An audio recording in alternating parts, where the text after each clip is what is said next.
Hi everybody, my name is Mickey Acorn. Welcome to the Music Room Sessions, brought to you by Offbeat Photography and Infinity Books. Ladies and gentlemen, Robert Bryn.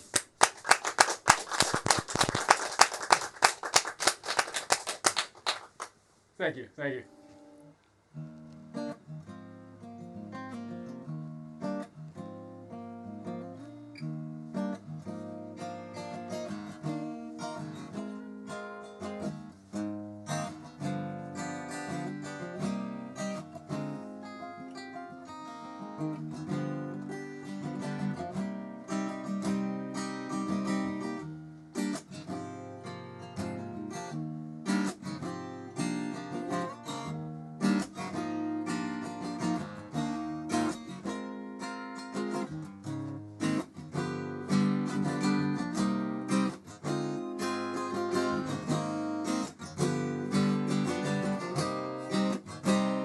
Coming down off an ocean breeze, all new sounds swimming through my ears.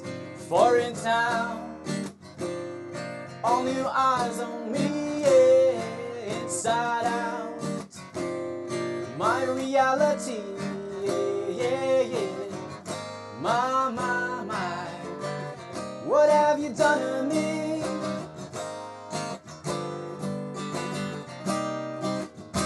It's slipping away, all I know.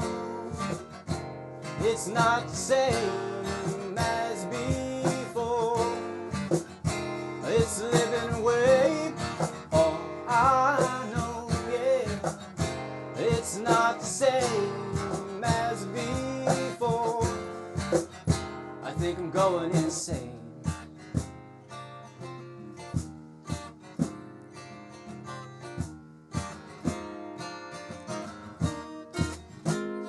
Late one night, someone smiles at me. I go say hi, in good company. The name reminds me of a childhood dream, feeling high of possibility. Yeah, yeah, yeah. My, what have you done to me?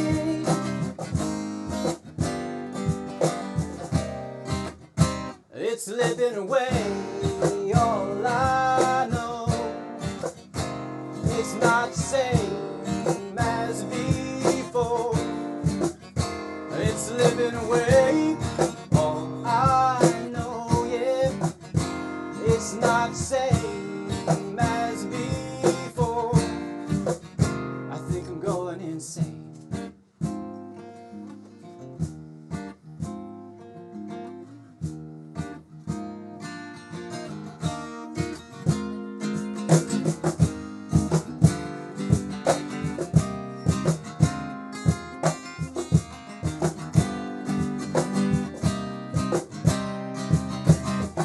I'm on my own, far from home. From what I'm told, I'm way too old to be so carefree. Flesh and bone, it's all alone. Someday I'll go where the grass will grow to keep my memory. Just a memory, yeah. Just a memory.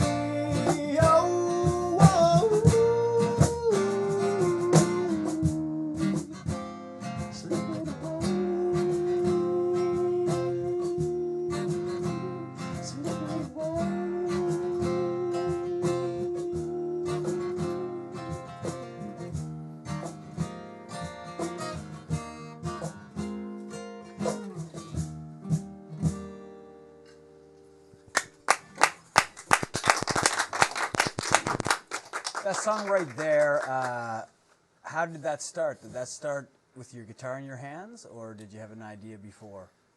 It usually starts with the guitar in my hand. Yeah? Yeah.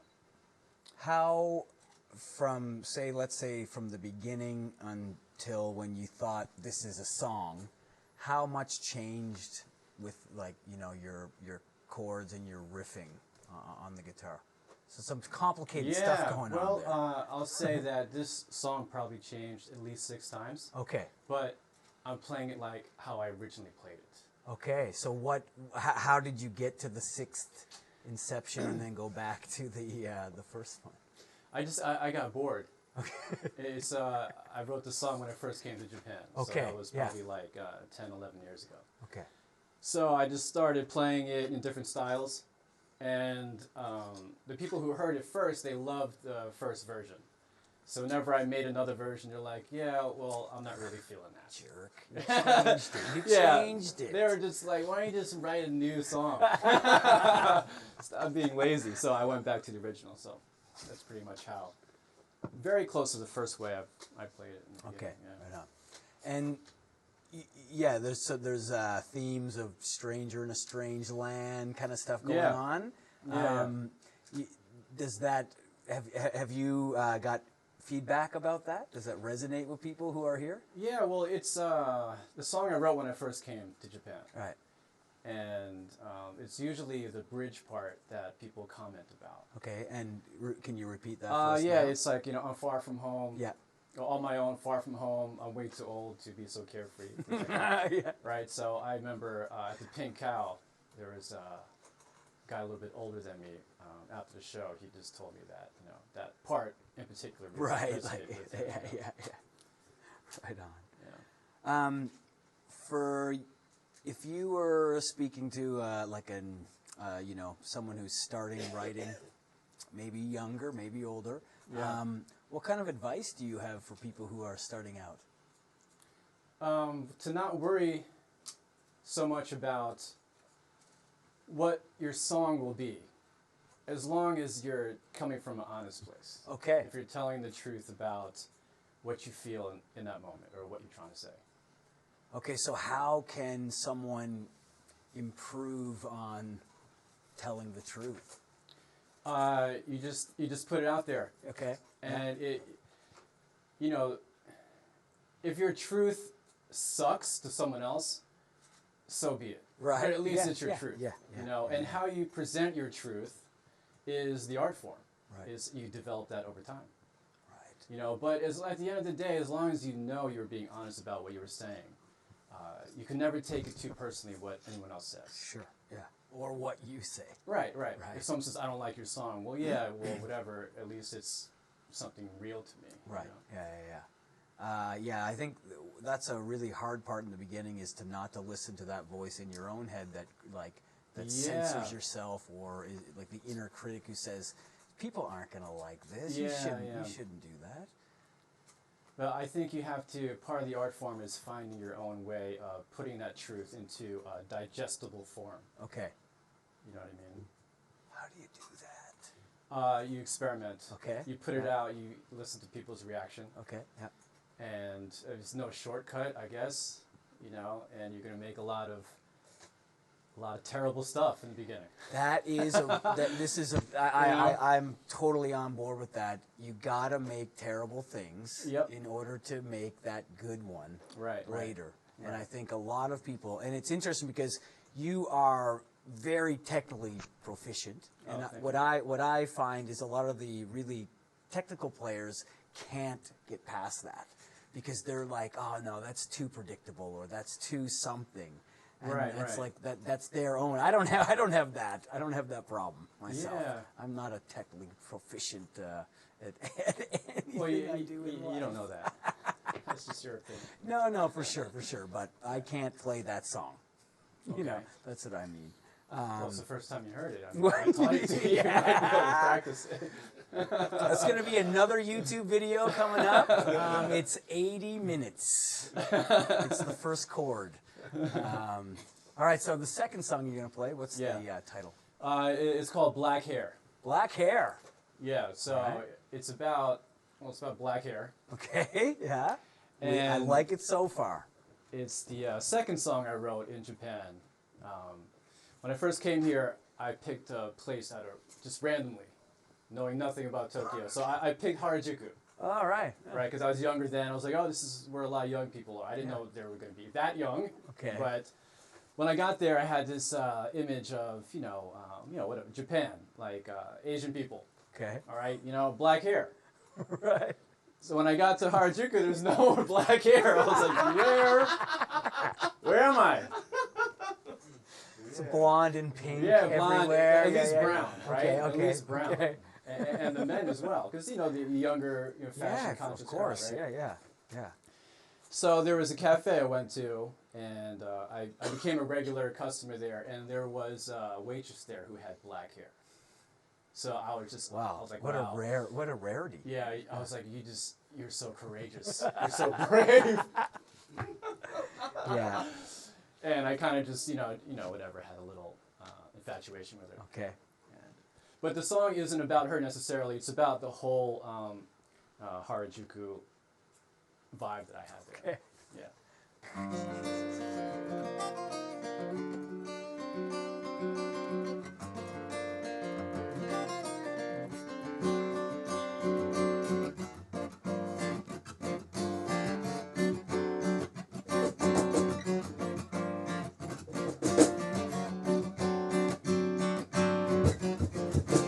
Sitting on a step out by Central City Street. Whoa, yeah. Smoking like a chimney. Looking down on marching feet, yeah. Stop, freeze, frame, and rewind. Keep repeating movements with no meaning. Ride on one track, mind with no feeling. Humans lost their being. Black hair, whoa, yeah. So rare, nowhere to be found, no. Blank stare, hello, someone there. Lights on, but nobody's around.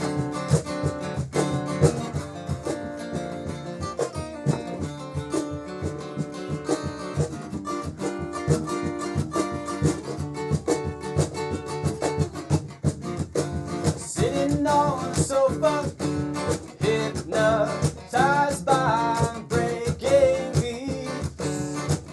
Whoa, yeah.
So that was about 11 years ago, you say? Yeah, 11 years ago. And when did you finally get fed up and leave Harajuku? Well, I guess a year after. A year? Yeah. Yeah. Did it ever get dark there? Did it ever get like, I hate this place of... No, okay. There's never been a place in Japan that I was like, I hate this place. Oh, good, yeah. That may say more about you than about the places, but yeah. Right. No hate on a particular exactly. part of town. Yeah. You also do videography, editing, that kind of thing. Yes. Have you ever learned something from one art form that helped you with the other? Yeah. For the video part, I look at, a video is like a song, right? Because it's like over a timeline, over a length of time, you have to express a certain thing, tell a story. Like a message, right? Yeah. Right. So a song and a video is kind of the same way. So, just having the flow from a beginning to an end and having some sort of climax and a resolution and expressing a feeling. I try to do that with the videos as well, because I don't have a bunch of nice camera gear or anything. So I just try to put the emotion in there and take you from beginning to an end to where you feel like some kind of completeness at the end, When did you start doing this kind of stuff? Like, when did you pick up the guitar? When I was 12. 12, and a video camera or whatever? Back in the day when there's no technology, what we had, there's technology, not digital, right? Yeah. We had something called an AV mixer. Okay. All right. The AV mixer was basically, you can hook up two VCRs together. Right. And crossfade the two. Yeah. Okay. That's all you can do. Right. So I was able to rent one of those one day and was just playing around with it. And I was making my own music videos of that, right? And how old are you then? I must have been like 15, 16 years old. Right on. And since then, I kind of left it alone. Then when I got into like, making music again digitally, I was like, well, this is a lot easier than before. Yeah. And I tried it again. I realized that the passion was there. Okay. So making videos and music is like on an equal level of things I really like to do. Right. You talked about kind of the limitations of like analog and things like that. Yeah. How have those limitations shaped what you can do now? Well, the limitations teach you that you have to dig deeper to utilize what you have to get a better result out of it. Okay. And when technology came, there were too many options to the point where it just got diluted in playing around with the different possibilities and not getting to the heart of the music or the expression part, it's like cursed by choice. Yeah, exactly. The paradox of choice, whatever they call it. The anxiety that's created when you have to choose instead of just getting it. And so I went back to limiting myself on purpose. So how did you do that? How did you limit yourself? Well, I'm doing this. Okay, right. Because this is the hardest thing I could possibly do is to sing and play the guitar, the acoustic guitar, because there's nothing else helping me. Right. I can't process it. I can't put other instruments in it. So I thought if I can make something that people enjoy with just this, anything else I put on top of that will just be, like an extra bonus. Right. Yeah. Hey, that's a great start, right? For people to think about what they can do, what they can personally do live, and how that can, kind of transcend into recording or into anything else. Anything else, really. Using the bare minimum of what you got, and if you can express yourself with that, then everything else is just filler to the, right. Like sprinkling on the, whatever you want to call it. Okay. You know this one.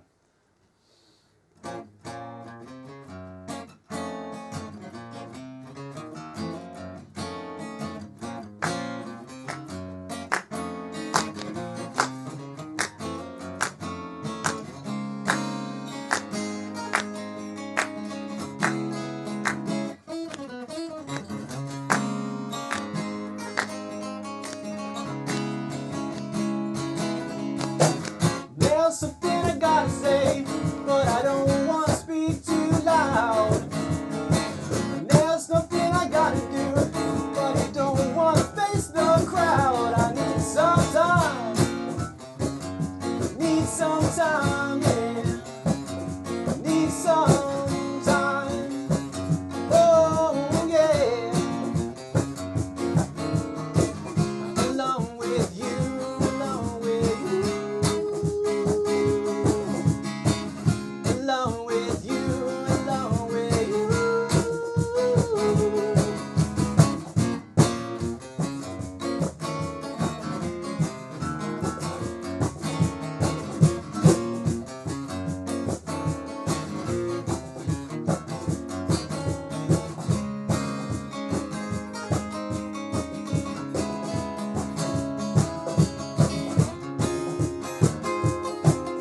time.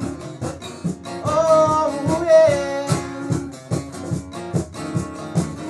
alone with you, alone with you, alone with you, alone with you.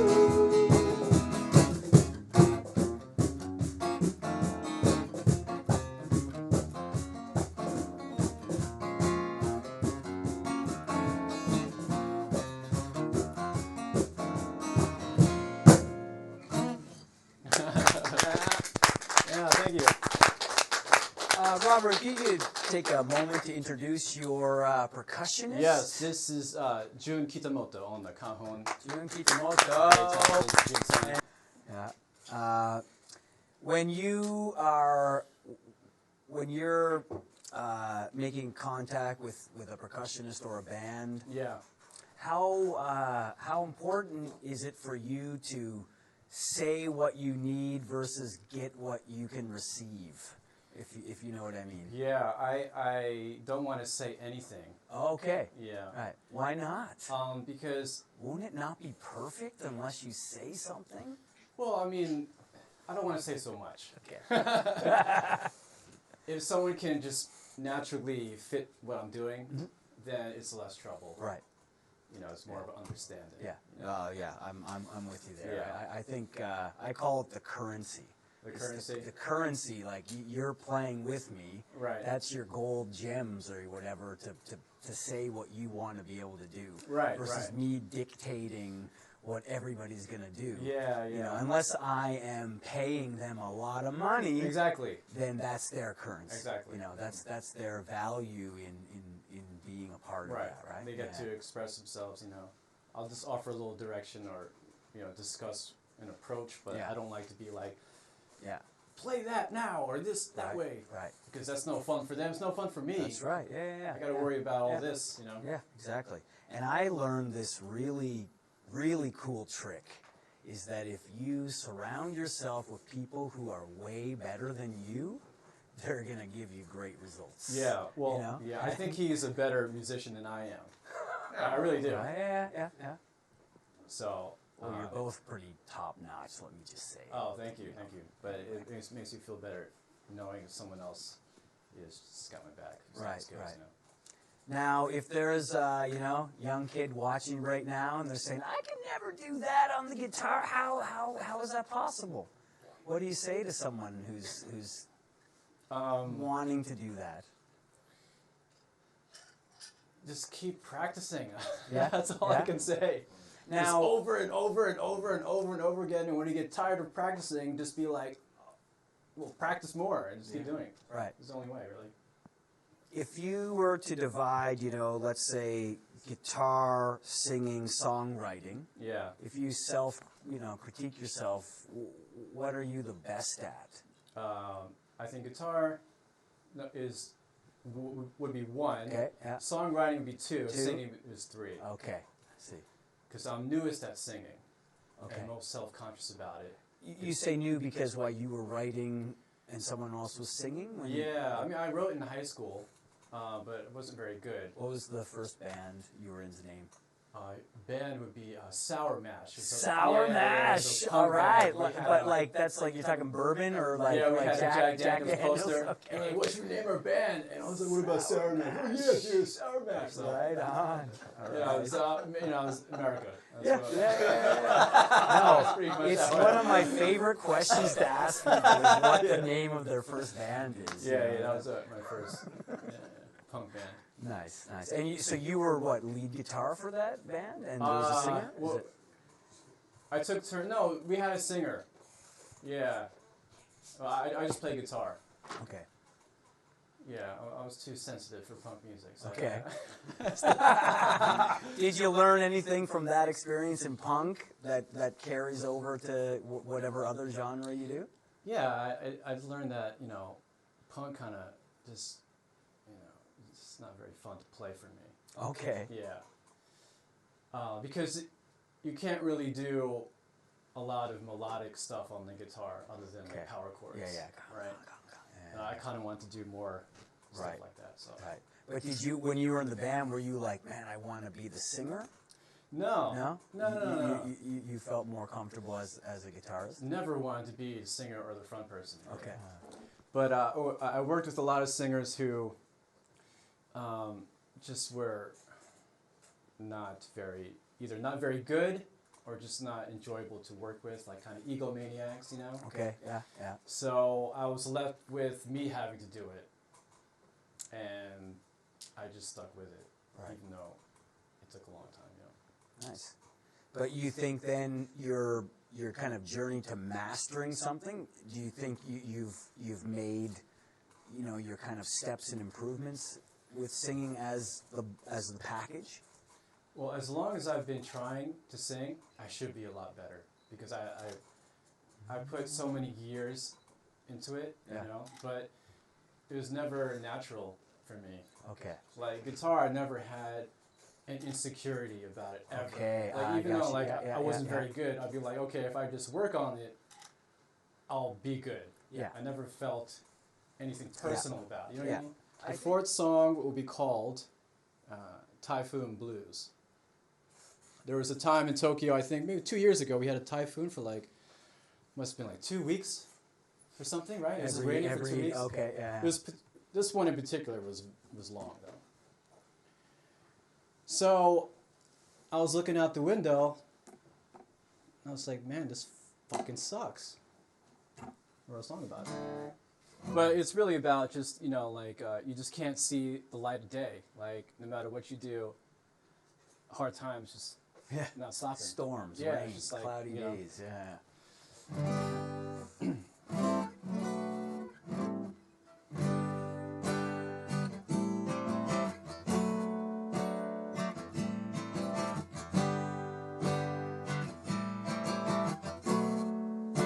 All I see are gray skies. Oh, it's coming down. Show me the sunlight. Oh, show me now.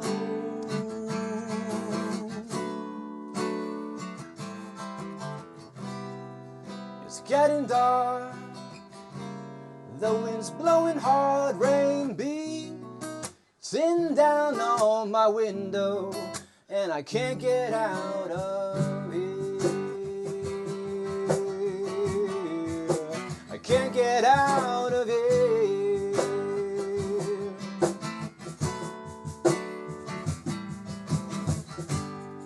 I need a break from the clouds,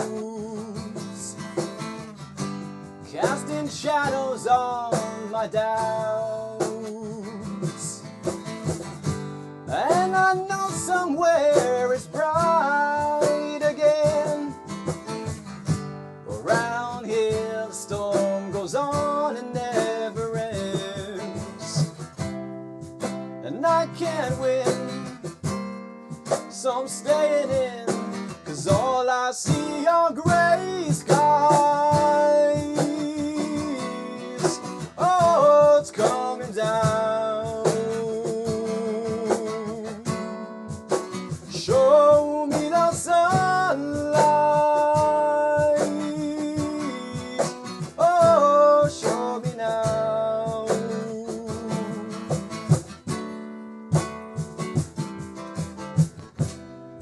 It's getting dark. The wind's blowing hard, rain beating down on my window, and I can't get out of here. I can't get out of here.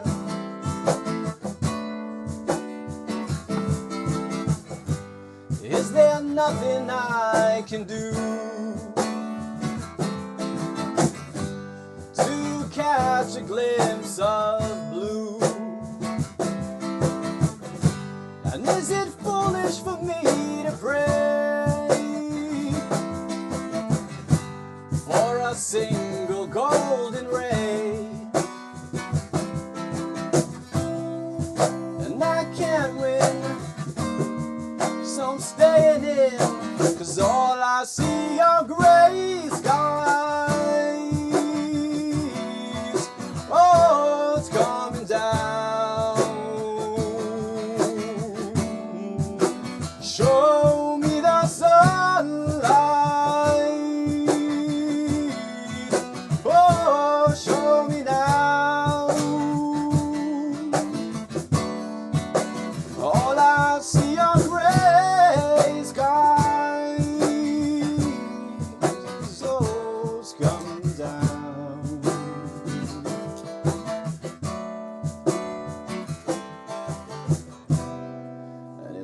getting dark.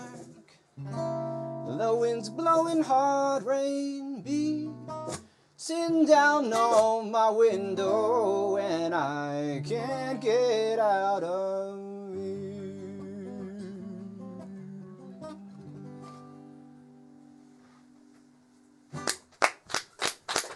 Thank you.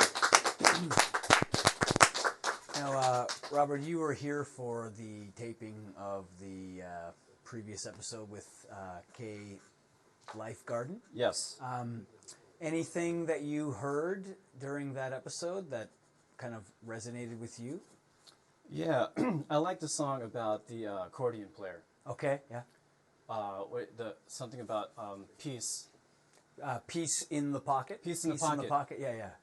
The cigarette pack in the pocket. Yeah. Because the spirit of a person like that is maybe not, rich monetarily, but rich in heart and true soul, Mm-hmm. And to live like that, a lot of people would judge someone like that as a reject of society or something like that. Right. But you could say someone like that is either crazy or just brave, Yeah. or both. Yeah. And so I admire that. Yeah. Me too. Yeah, it was a nice sentiment, Yeah, definitely. If you're going all in on one path, Yeah. I admire that because I still haven't picked a path. I've got Yeah, 17 paths. Right, and right. People who pick that path, I do really admire that. Right. And to pick the accordion as a path, that's pretty Yeah, ballsy. yeah. You know what I mean? Right. For you, this is I don't know. It's. Forgive me if it's a terrible question, but why do you write? Well, the quick answer before was because it's easier than learning covers. Yeah. I could never Right. sing covers. That's why I don't play covers. Because if it's your song, there's no rules. No one can tell you it should be this or that. Right. So it's just a freedom of expression, I guess. Yeah. What do you think then? So do you have any kind of, does it appeal to you to be in a cover band, to play like the songs you love? I would love to. Yeah? Yeah, I would do either or. What would be your choice if you could pick one band to be their cover band, like the tribute band? What tribute band would you be? I would do Bob Marley and the Wailers tribute band. All right. What is Yeah. the name of your Bob Marley tribute band? It would be Robert Bryn Marley. No, I'm just kidding. I don't know. So your next song, Oh, yeah. Bob Marley's... No, it's your own. Yeah, well, this one is... Okay, you know this one too. You know all of them. You better. Oh, I want to use this.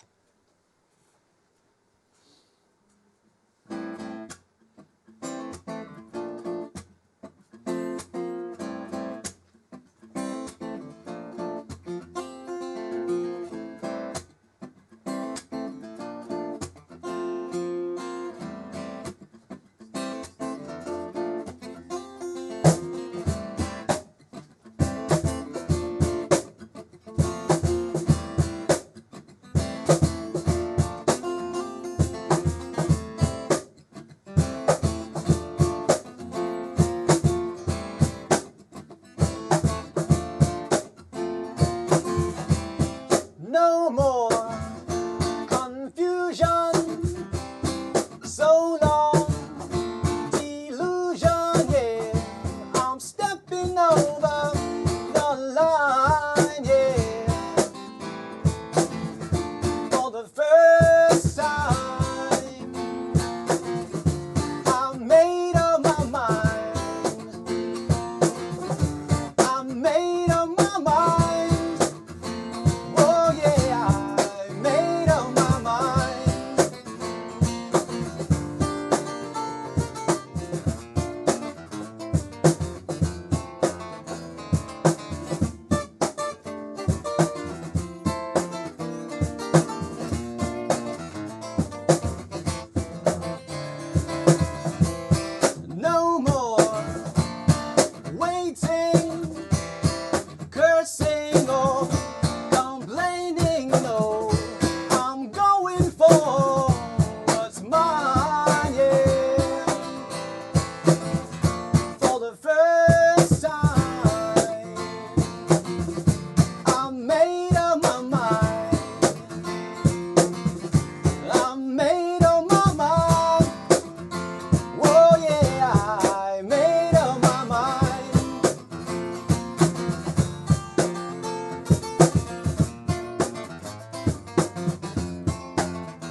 I've made up my mind. I've made up my mind. Oh yeah, I've made up my mind.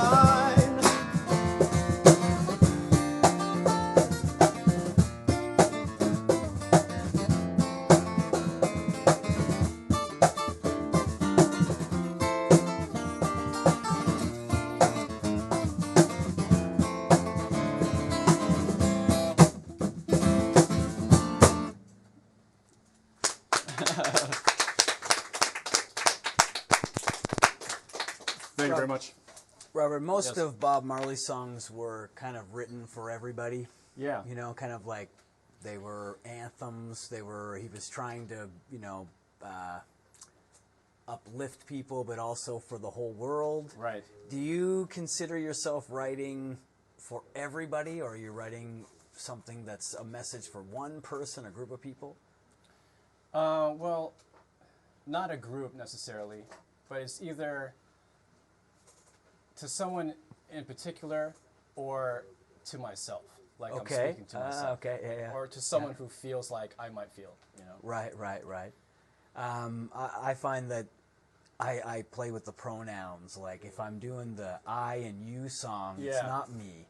But if I do the he, she, it is me. Right. You know, and I think Andrew, you have a song like that, right? Where you do she, but it's or he, but it's really your story, right? Yeah, it's just the aspect of the storytelling. Sometimes I want a distance from it to give it a different perspective. I don't know, do you find the same thing? Yeah, also because it's like I don't want to use I so much, I guess. That too. You know, it's just I, Right. you know. Yeah. And sometimes when you say you and when you ask questions in your songs, it helps the listener think. Yeah, It's like, because is he speaking to me or not? Yeah, you know? right. Like, I'm so sad versus are you so sad? Right. Or why are you so sad? Right. What? Or like, what is your problem? That's like, my next song. I'm going to write it tonight. Why are you so sad?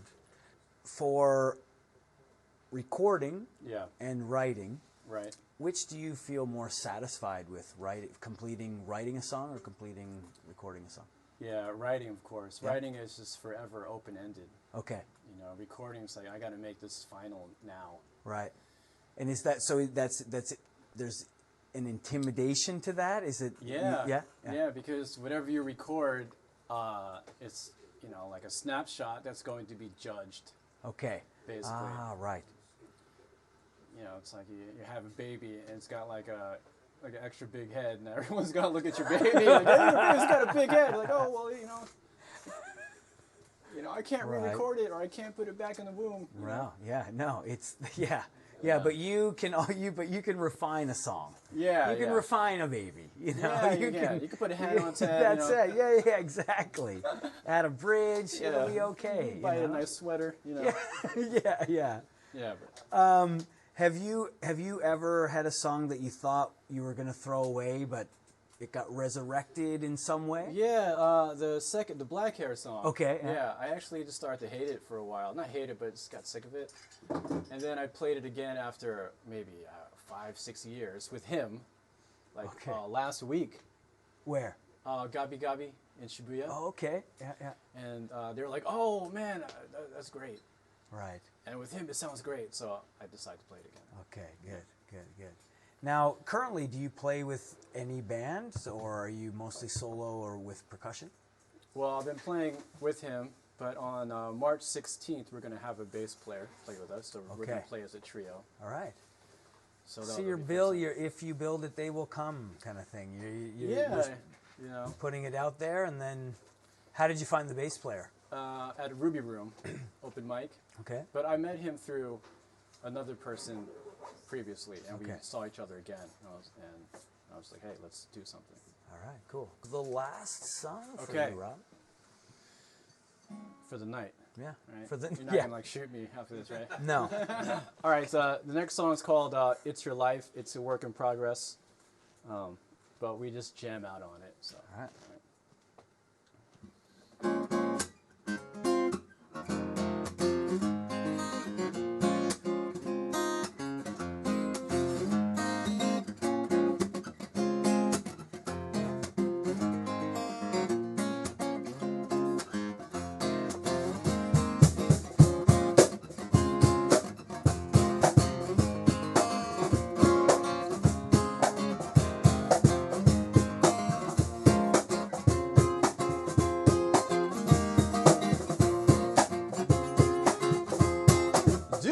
still believing that deep down feeling, the voice that never lies? Who are you deceiving? The people seeing your phony smile. Who are you believing? Seems that there's no meaning, it's contrived. As long as you're still breathing, you got no reason to give up the fight. No, no, no, 'cause it's your life. It's your life, oh yeah.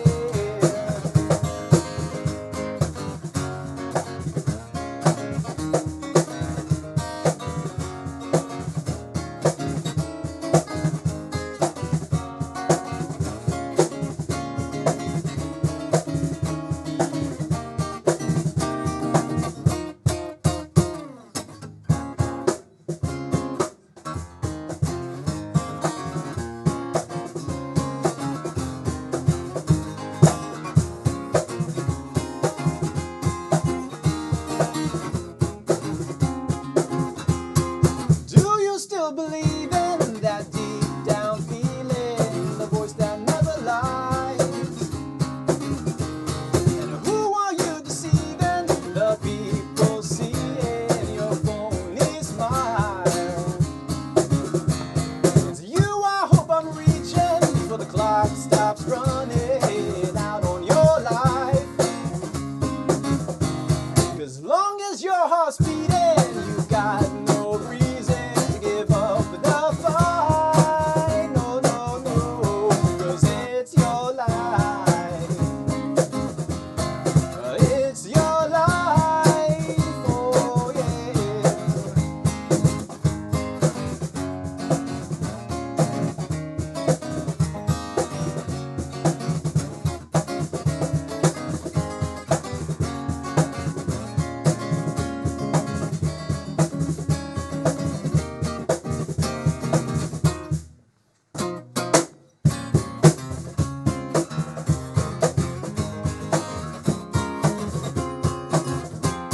And do you still believe in the deep down feeling, the voice that never lies?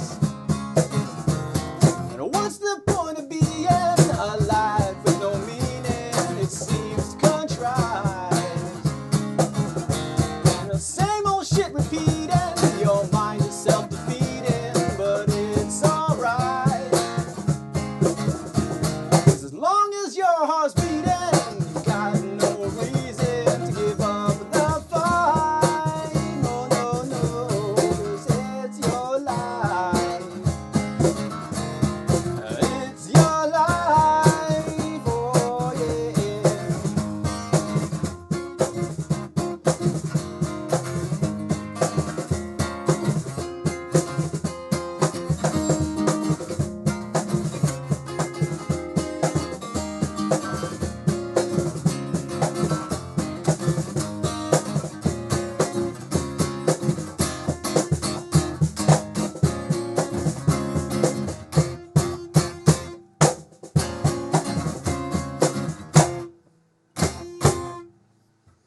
Yeah!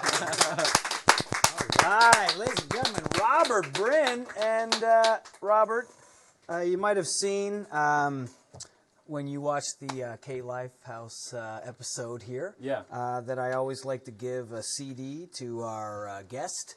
And today's CD is a British gentleman named Stuart O'Connor. I've seen him 3 times, I think, when he was on tour in Japan. Okay. And I think you're going to really enjoy this. He does the same kind of guitar groove stuff, but he uses loop pedals. Okay. And this is basically as good as the live. Okay. So you're going to get exactly Cool, it, man. I appreciate that. Thank you so Thank much. You. Thank you. All right. Thank you, everybody, for coming out tonight. And we'd like to say congratulations to Infinity Books on their 5th anniversary. All right. Huzzah!